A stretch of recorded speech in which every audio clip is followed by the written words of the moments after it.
And Sorry. they sure are, and they need a lot of help, different times. So Where are you living, Jerry? George. I'm living in Belleville. Oh, My wife, we got married in October, and my wife lived in Ann Arbor, and we built a house in Belleville. So I'm about 15 minutes from work. She works in Dearborn, so she's about 15 minutes from her work. So it works out just great. you must hear a lot of airplanes. You know, it's really not, we see them, but they're really quiet. Unless they're really flying low, we don't really hear them or even notice them. So Oh, yeah. Like a winner. Right. Okay, we are going to go ahead and You ready? get going with this meeting. Okay, hold your ears. All right. Hey, that was official. looking good. Good afternoon, Rotarians. Welcome to the Rotary Club of Flint. Today is the 18th of June, 2021, and we sincerely appreciate you joining us as we look forward to an informative and entertaining program. Please join me in the Pledge of Allegiance. I pledge allegiance to the flag of the United States of America and to the republic for which it for which it stands, stands, one one nation, nation, Under under God, God, indivisible, indivisible, with liberty and and justice for all. justice for all. And thank you very much. And the four-way test of the things we think, say, or do. Is it it the truth? The truth? Is Is it it fair fair to all? Fair to all concerned? Will it Build goodwill and and better better relationships? friendships? Will it Will be it beneficial to all Beneficial concerned? to all concerned? And thank you again. Today's inspirational message will be given to us by Joe Fife. Good afternoon, everybody. June 19th marks the celebration of the holiday known as Juneteenth. The history of this celebration begins on January 1st, 1863, when Abraham Lincoln issued the Emancipation Proclamation, outlawing slavery in the states, freeing about 50,000 enslaved African Americans. News of the proclamation didn't reach some enslaved people for another 2.5 years. According to JSTOR Daily, this was partially due to intentional prevarication on the part of the state governments, as well as slave-holding individuals. Multiple lawsuits attempted to gain some kind of financial compensation from the government for the loss of revenue from the slave trade, even after it was made illegal. The situation wasn't as clear-cut as it seems. General Robert E. Lee may have surrendered, but the Army of Trans-Mississippi and other rebels kept fighting, and many slave owners simply refused to let their slaves free. Finally, on June 19th, 1865, Major General Gordon Granger arrived at Galveston to proclaim the freedom of all slaves in the Lone Star State. His General Order Number 3 begins. The people of Texas are informed that in accordance with the proclamation from the Executive Office of the Uh-oh, did we lose you?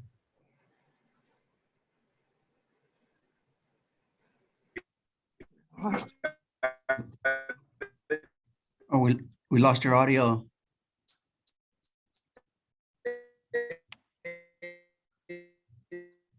Hmm.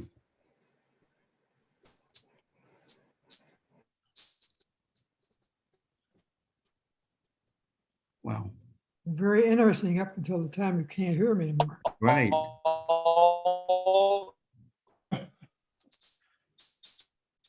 Something's going on, Joe.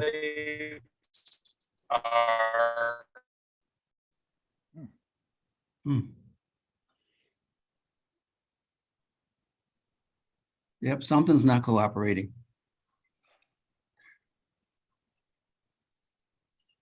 Wow.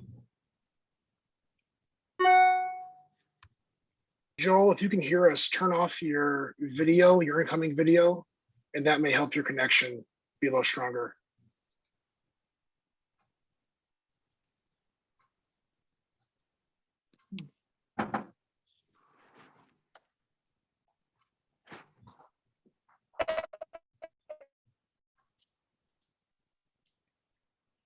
I don't know if Joel's going to be able to rejoin with that or not. But for those that aren't aware, Flint has all kinds of Juneteenth festivities happening today in the cultural center area, and then tomorrow there'll be, I know, at Max Brandon Park from noon until I think 5 o'clock.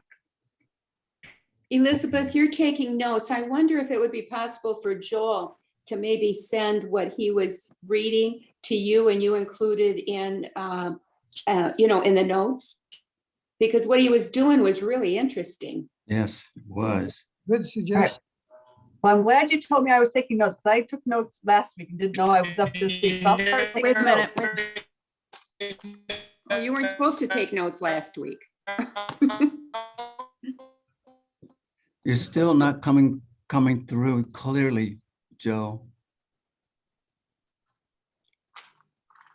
Wow. I'll jump ahead. Okay.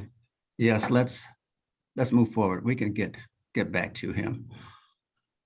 Are there any updates on the health and safety of Rotarians? Okay, seeing none. Next slide, please. Are there guests to be welcomed today? And of course, we did welcome President Gerald. Gerald. Oh, what's his name? Are there any other announcements?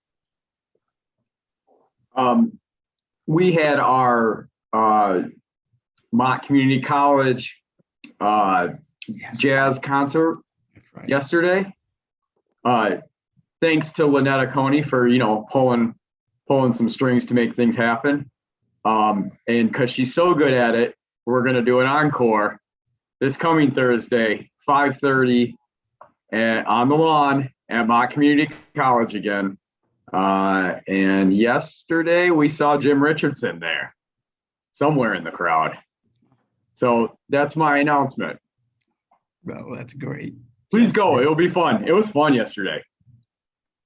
sounds like a winner. Okay, that's 2 Thursdays, right? No, it was yesterday, and then it's this coming Thursday. Right. Yep.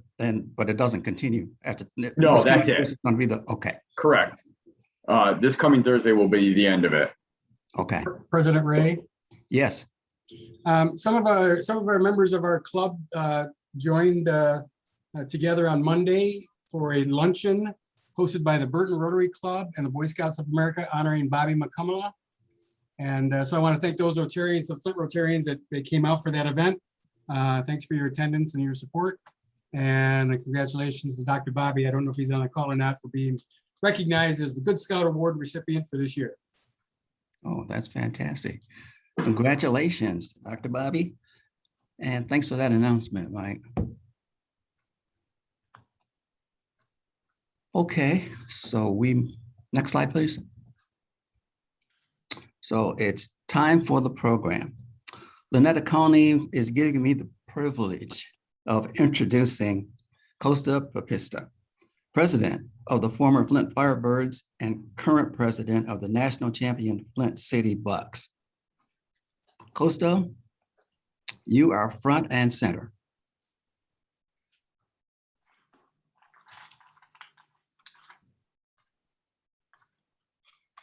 Let's see where he's at. Hi, Jim. Is he with us? I'm looking in the participant list, and I don't see. He was Is he on there? he was on iPhone, so I'm not Oh, sure. another iPhone. Yeah, he might be muted or having difficulties.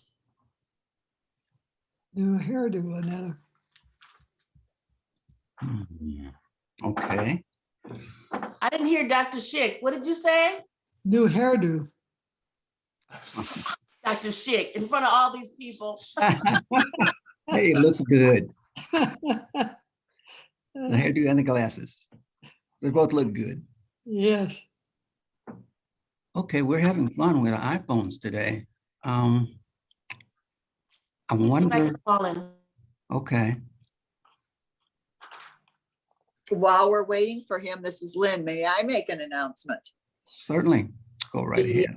At the Art Institute, every Friday now, throughout July and August, from 5 to 7, or actually from 6 to 7, there's live music out on the patio, and cocktails and hors d'oeuvres. It's free, except for the cocktails and hors d'oeuvres. The music is free. Music and entertainment provided by the Flint Institute of Music, a collaboration between the two organizations. And I've been to a couple of them and they're very nice. And tonight it's percussion. Okay. Thank you for that, Lynn. Uh-huh. And I do believe I see Costa. Hello there. Bob, Hello, I had some technical difficulties. Okay. But you're looking good now. Well, thank you. Thank you for inviting me to speak. I am honored to do this. So yes, my name is Costa Papista, and formerly of the Flint Firebirds, I was involved with starting the OHL franchise at the event center in Flint. That whole project started about 7 years ago. Prior to that, I started the Saginaw Spirit up in Saginaw, Michigan. That was 18 years ago. And we lived there for 10 years. So I had a pretty good, I would say a pretty good understanding of the sports community in mid-Michigan. And when I was in Saginaw, our oldest daughter, Eva, took a liking to soccer, and my wife and I really didn't know a whole lot about the sport, but very quickly we became engaged and we became fans, and we started learning more and more about the sport. And so I guess I would consider myself a big soccer fan. When my contract with the Flint Firebirds ended, this would have been three years ago in that neighborhood. One of my first calls was to Dr. McMahon at Kettering, because I had seen the stadium, Atwood Stadium, really for the first time. Actually, I went to a Gridiron Classic game, and I met with Judge Beagle, and that was my first time at the stadium, and my jaw hit the floor when I saw the stadium for the first time. And so I kind of thought in the back of my mind that this would be a gorgeous setting for a soccer team. And so I pitched that idea to Dr. McMahon 3 years ago, and basically in the later part of 2018, I formed a partnership with Dan Duggan, who was the longtime owner of the Michigan Bucks, a team that was playing in Pontiac. We formed this partnership, and we relocated the team in 2019 to Atwood Stadium. And the rest is history. We had a Cinderella story in our first season. We won the national championship. We won it at home in front of 7,000 fans on August 3rd, 2019. you, And we were really excited to follow that up with a great 2020. And unfortunately, that wasn't in the cards. So last summer, we ended up playing exhibition games only. We played 7 games for television only. We worked out a TV agreement with Sinclair Broadcasting, which includes the CW46. And so that was better than nothing to kind of keep ourselves out there a little bit.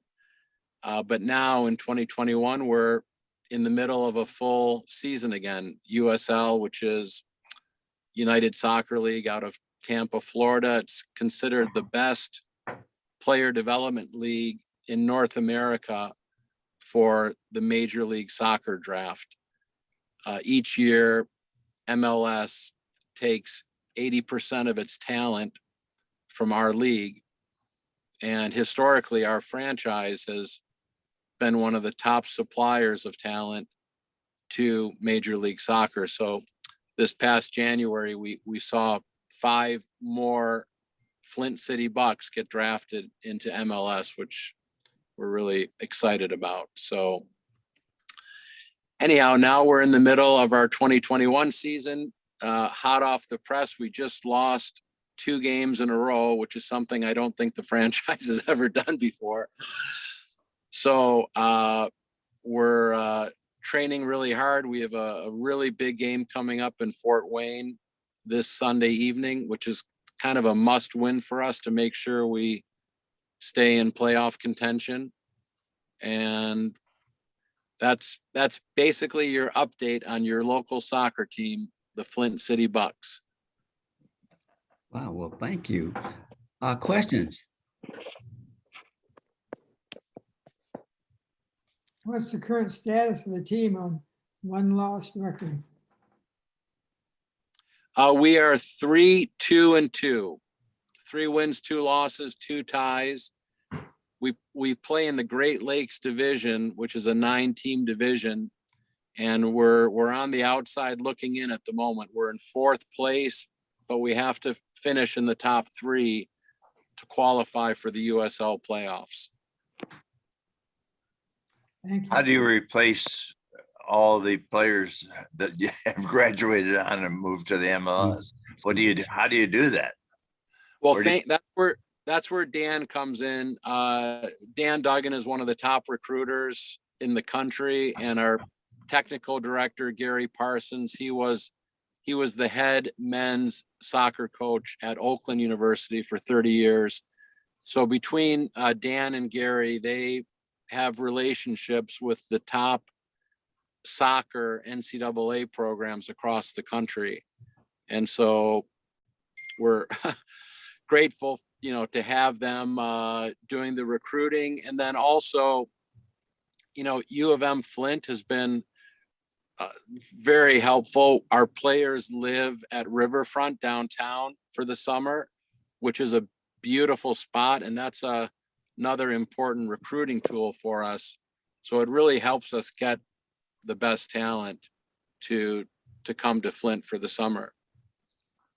Where do you find these players from? They are the top junior and senior players at the top D1 colleges in the US. And their coaches typically recommend our franchise because we have a nice track record of getting players drafted and signed at the highest levels. So that's how it's done. Can a player make a living playing soccer at your level, or are they, like you mentioned, they're living there during the summer, or do they have other jobs outside of the season? So we are allowed to cover all of their living expenses, which we do, but technically we cannot pay them to play because some of these players go back to their college teams and continue playing. So technically we're considered amateur, although we operate more like a farm team. Ball club or something like that. Yeah. Yeah. That's great. So what, you had to replace how many players, Costa? Well, since 2019, we basically turned over almost the entire roster. Last year, because it was an exhibition season, we weren't, flying guys in from all over the country. Actually, flying guys in from anywhere would have been a challenge last year. So we used mostly Michigan-based players for our exhibition schedule. But now we have players from all over the world. The international players, we have 14 of them on the roster right now.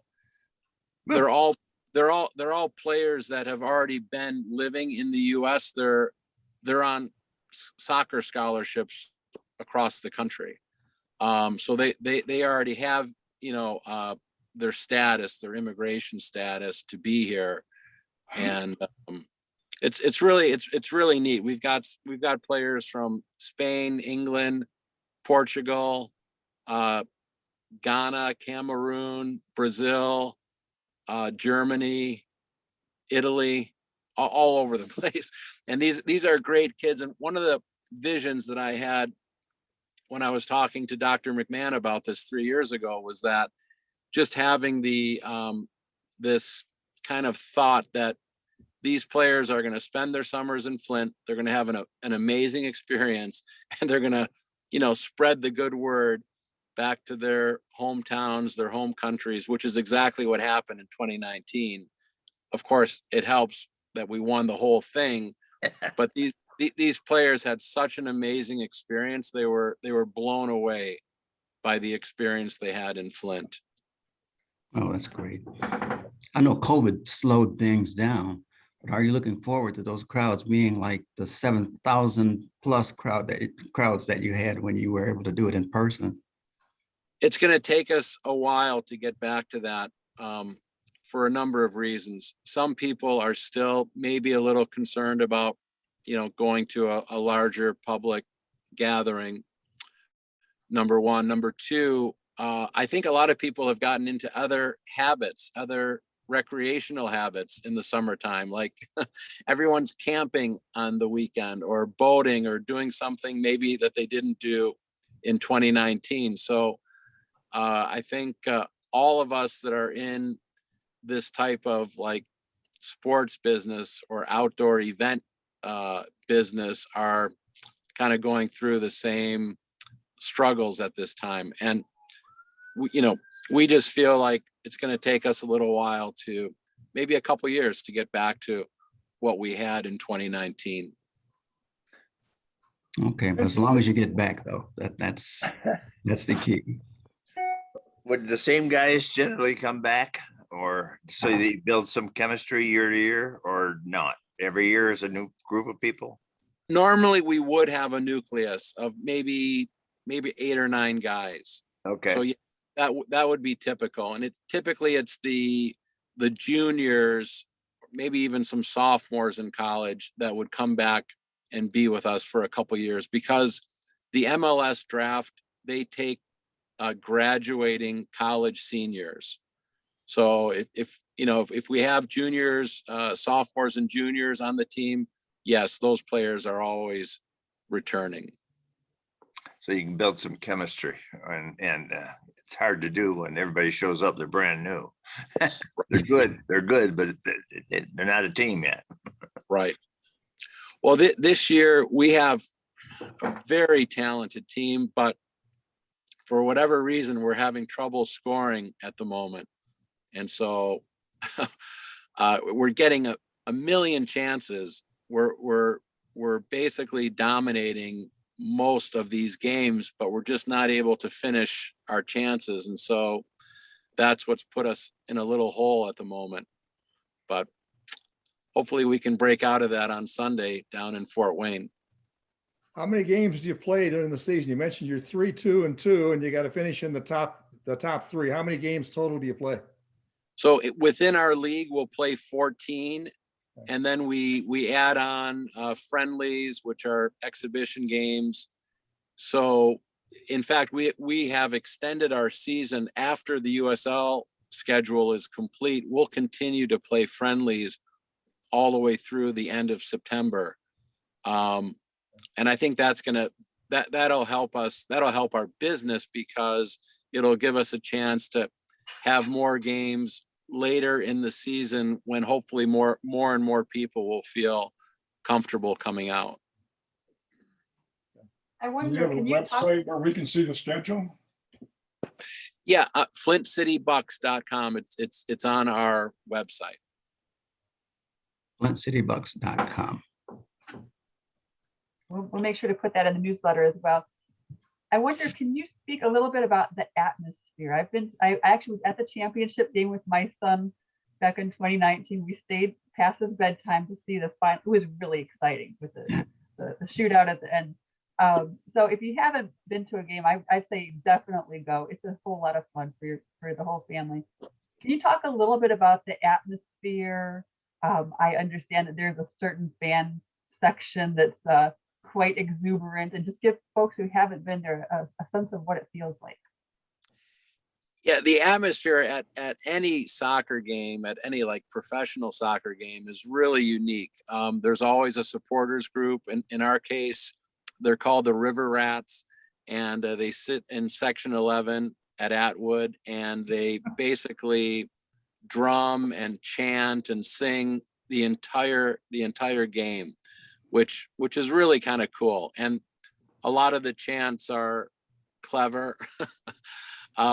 So, you know, that group in 2019, when we first started, there were probably 20 or 30 people that got the group off the ground.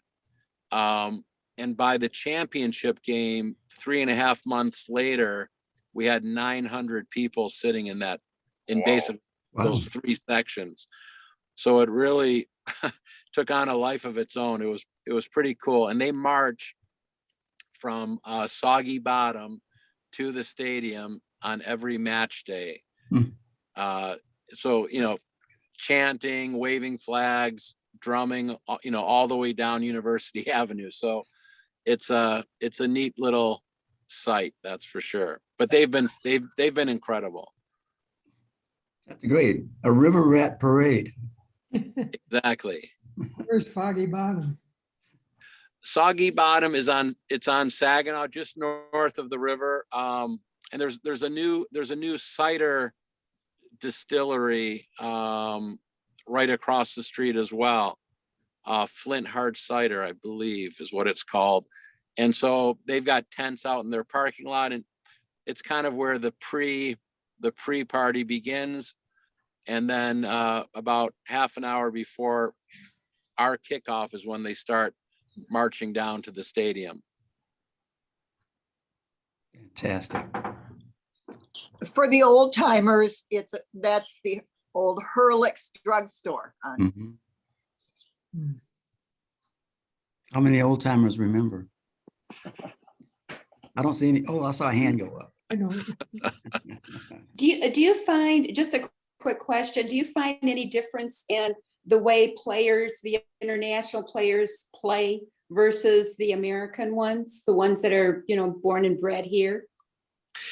I think every country, now I'm not a soccer expert, I'm a soccer fan, but what I've noticed, I do think every country has their own unique style. And what was the movie? There was a movie about Pele that basically dug into that there are definitely different styles as far as how the game is played.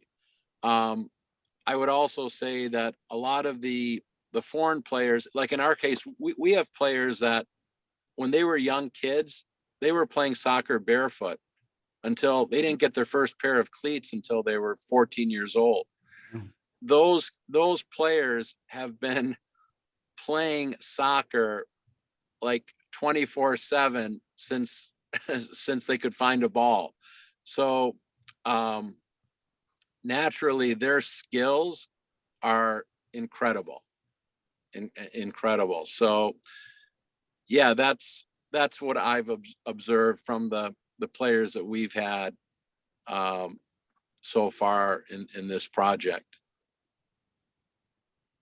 How many US players are on the team? It's about half.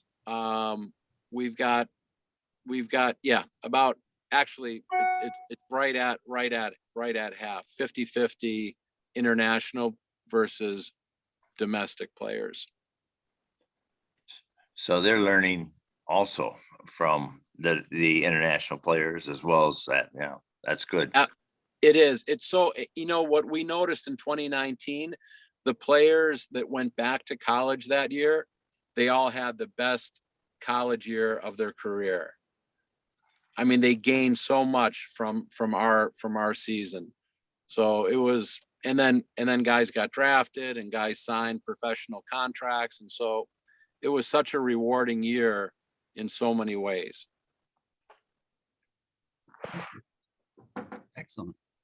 Any other questions or Are comments? any of the domestic players from Michigan? One of our goalkeepers, yeah, actually two of our goalkeepers, Michael Sly is from Grand Blanc. So is Caleb Norris, another goalkeeper.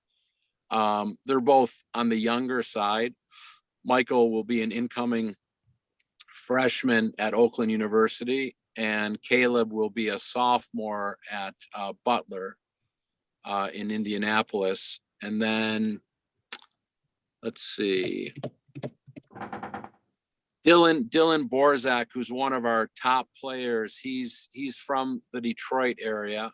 In fact, he grew up in Southwest Detroit, playing soccer with some of the Mexican clubs in Mexican Town in that area. And he's slightly injured at the moment, but he's going to have a breakout year this year.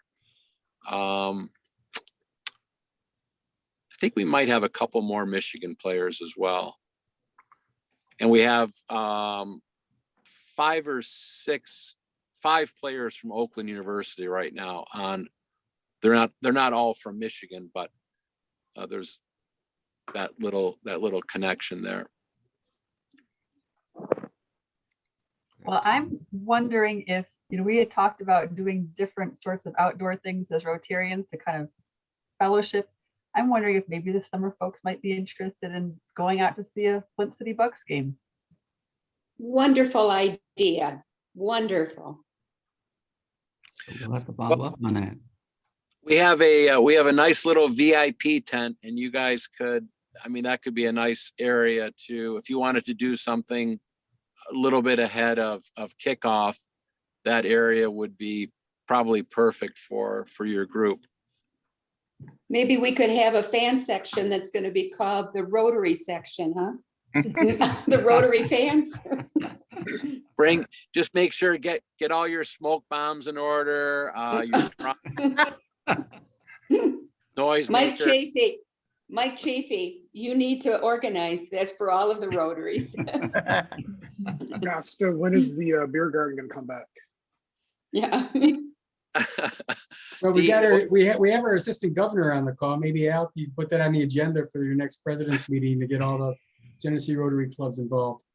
Yeah, I could. Okay. Be fun to have a Rotary game that we'd all head toward. Yeah. Sounds great. How long is a game normally? I'm sorry. How long or how much time is a game? The games normally kick off at 7:30 p.m. and they last 2 hours. Okay. Any other questions or comments? Do they provide security around the station at night and so forth? Yes, it's a very, very, very secure area. Kettering's done an amazing job with that. So we have the Flint police, the sheriff. We've got a couple private security companies in addition to Kettering police. And so, yeah, tons of security. We have all the parking is secured parking. So, and we have VIP parking in the back. The paved parking lot that's right behind the stadium. And that would, if you guys came for an event, we would make sure you had access to that parking lot. Excellent. Excellent. Costa, I want to thank you sincerely for your presentation.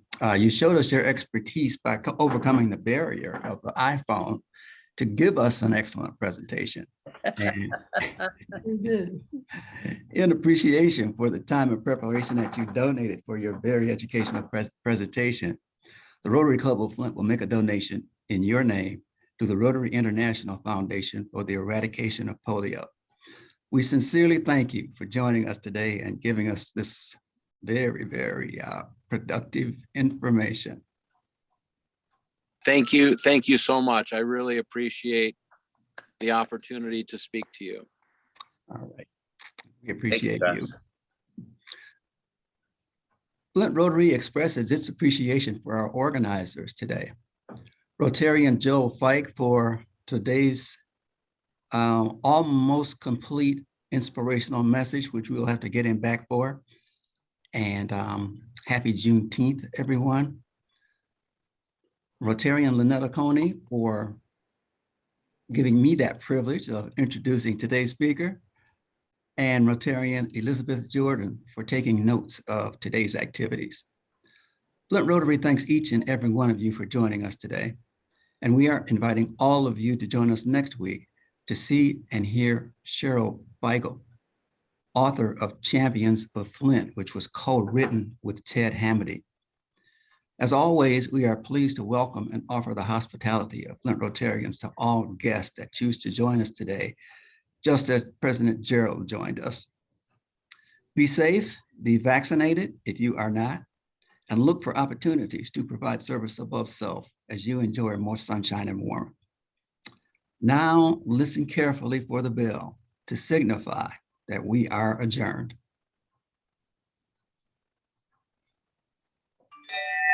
Okay, all right. We are adjourned. It worked.